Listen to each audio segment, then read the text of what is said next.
No princípio, a terra havia sido criada para refletir a glória de Deus, mas com o passar das gerações após Adão, a humanidade se afastou da vontade do Criador. Os homens multiplicaram-se e junto com eles cresceu a maldade, a violência, a corrupção e o egoísmo. Deus, que contemplava tudo com olhos santos, viu que os pensamentos do coração humano eram continuamente maus. A criação, que deveria viver em harmonia com o céu, havia se desviado para caminhos de destruição. O Senhor então declarou que não contenderia para sempre com o homem, pois este era carnal. Sua paciência, embora longa, teria um limite. E ele estabeleceu um tempo, 120 anos. Seria o prazo antes do julgamento cair sobre a terra. No meio daquela geração corrompida, um homem achou graça diante de Deus. Seu nome era Noé. Homem justo e íntegro entre seus contemporâneos, Noé andava com Deus. Em meio ao caos, ele vivia em santidade.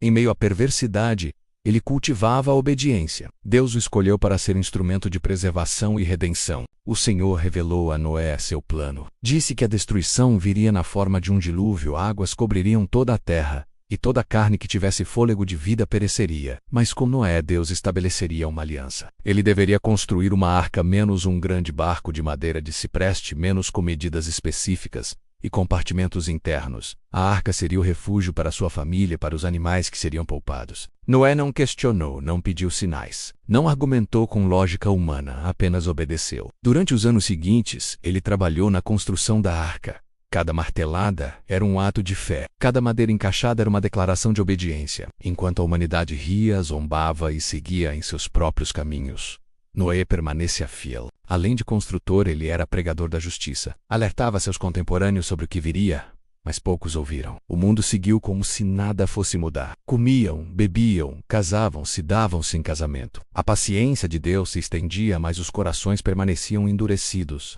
Quando chegou o tempo determinado, Deus orientou Noé a entrar na arca com sua esposa, seus três filhos Sem, Cam e Jafé, e suas respectivas esposas. Também ordenou que trouxesse casais de animais, machos e fêmeas de cada espécie, 7 pares dos animais puros e um par dos impuros. Deus mesmo conduziu os animais à arca. O sobrenatural envolvia cada detalhe da obediência. Ao final de 7 dias, as comportas do céu se abriram. As fontes do grande abismo romperam-se. A chuva caiu sem cessar por 40 dias e 40 noites. O que antes parecia impossível tornou-se realidade. A água subiu, cobriu vales, montes, casas e cidades. Toda a criação foi tomada pelas águas. Apenas a arca flutuava, segura sob a mão do Altíssimo. Noé e os seus estavam fechados dentro da arca. Deus mesmo havia fechado a porta. Lá dentro havia vida, esperança e a promessa da aliança. Do lado do fora, restava apenas o juízo. Por 150 dias as águas prevaleceram. Toda a estrutura terrena havia sido submersa. Mas Deus não se esqueceu de Noé. O mesmo Deus que julga é o Deus que lembra, que guarda e que cumpre suas promessas. Ele enviou um vento sobre a terra,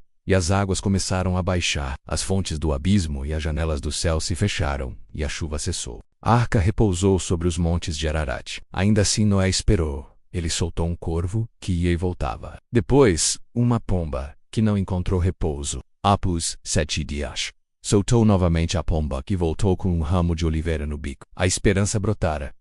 Após mais 7 dias a pomba não retornou. Era sinal de que a terra estava seca. Deus então ordenou: saia da arca, você e sua família, e traga consigo todos os animais. Noé saiu com reverência. A primeira coisa que fez foi levantar um altar ao Senhor e oferecer holocaustos de animais puros. Seu primeiro ato após a libertação foi a adoração. Ele reconheceu que a salvação vinha de Deus. Deus se agradou do sacrifício e declarou que nunca mais amaldiçoaria a terra por causa do homem, embora o coração humano continuasse inclinado ao mal desde a infância. Fez uma aliança com Noé, com sua descendência e com todos os seres vivos. Jamais haveria um dilúvio para destruir a terra novamente. Como sinal dessa aliança, Deus colocou walkers nas nuvens, um lembrete visível da misericórdia em meio ao julgamento. A história da Arca de Noé é mais do que um relato antigo. É uma revelação profunda da justiça e da graça de Deus.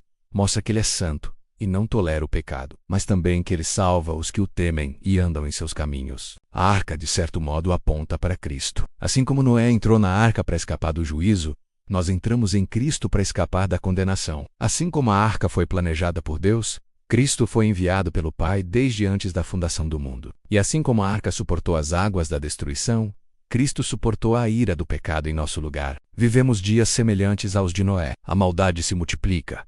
Os corações se afastam de Deus, e a mensagem da salvação é muitas vezes ignorada. Mas ainda há tempo, ainda há oportunidade de entrar na arca que é Jesus. Ele convida todos a virem a Ele, a crerem, a se refugiarem sob sua graça. O arco-íris no céu continua a lembrar-nos de que Deus cumpre sua palavra.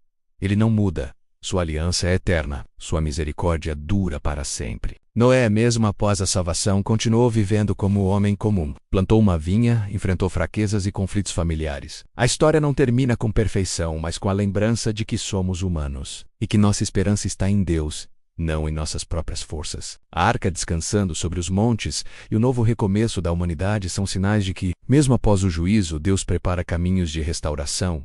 A graça triunfa. Que essa história nos leve a refletir sobre a nossa própria vida, sobre o estado do nosso coração e sobre a urgência de vivermos de modo santo, aguardando a vinda do Filho do Homem, pois, como nos dias de Noé, o fim virá de repente, mas os que estiverem em Cristo estarão seguros.